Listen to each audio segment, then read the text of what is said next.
नमस्ते दोस्तों, हम आज चोल राजवंश के बारे में चर्चा करेंगे। चोल राजवंश 850वीं सदी के मध्य में दक्षिण भारत में स्थापित हुआ। 300 बीसी के दौरान कावेरी डेल्टा पर एक चोल नामक साम्राज्य बना, जिन्हें हिस्टोरियन अर्ली चोल कहते थे, पर उन्हें ये एक साम्राज्य का दर्जा नहीं देते थे।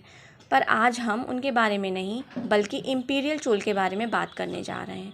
इम्पीरियल चोल को समझने के लिए हमें दो राजवंशों को समझना पड़ेगा, पहला पांड्य और दूसरा पल्लव साम्राज्य।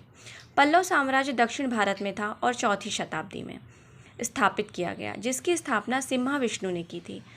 पांड्य राजवंश का अधिकार इसी प्रदेश के दक्षिणी पूर्वी छोर पर था।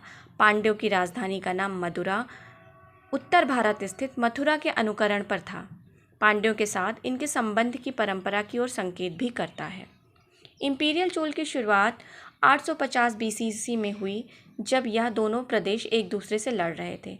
तब विजयालय, जिन्हें इंपीरियल चोल का संस्थापक भी कहा जाता है, तभी विजयालय पांड्य राजवंश पर कब्जा कर तंजौर को अपनी राजधानी बना ली। फिर विजयालय के पुत्र आदित्य प्रथम ने राज संभाला और चोल वंश को आगे बढ़ाया, पल्लव वंश को जीतकर।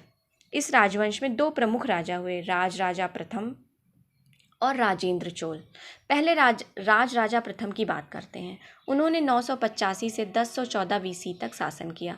उनके शासन में चोलों ने दक्षिण में श्रीलंका तथा उत्तर में कलिंग तक साम्राज्य फैलाया। अब बात करते हैं राजेंद्र चोल की, जिन्होंने 1024 बीसी से लेकर 1044 बीसी तक शासन किया। उसने अपनी महान विजयों द्वारा चोल साम्राज्य का विस्तार कर उसे दक्षिण भारत का सर्वशक्तिशाली साम्राज्य बनाया। उसने गंगईकोट की उपाधि धारण की तथा गंगईकोट चोलपुरम नामक नगर की स्थापना भी की। वहीं पर उसने चोल गंगम नामक एक विशाल सरोवर का भी निर्माण किया। इन्हें इंपीरियल चोल इसलिए कहा गया क्योंकि इनका राज न केवल सिर्फ भारत में बल्कि साउथ ईस्ट एशिया में भी फैला हुआ था, इसलिए इन्हें इंपीरियल कह के संबोधित किया जाता है।